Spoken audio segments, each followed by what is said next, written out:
Hi, I'm Jerry with Rol Air Plumbing Heating. Are you a homeowner that needs help with the regular maintenance in their home? Well, you're in luck. I got some videos for you. We're gonna go over things like changing the furnace filter, checking your sump basket and float, turning off water lines and gas valves. Let's get started.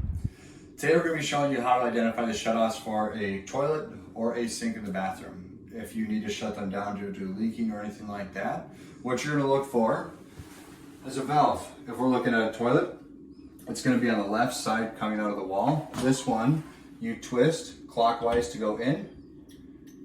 And once it stops, the water is now shut down. If we wanted to look at one underneath the sink, you're going to find them underneath the cupboard. It's the same style here.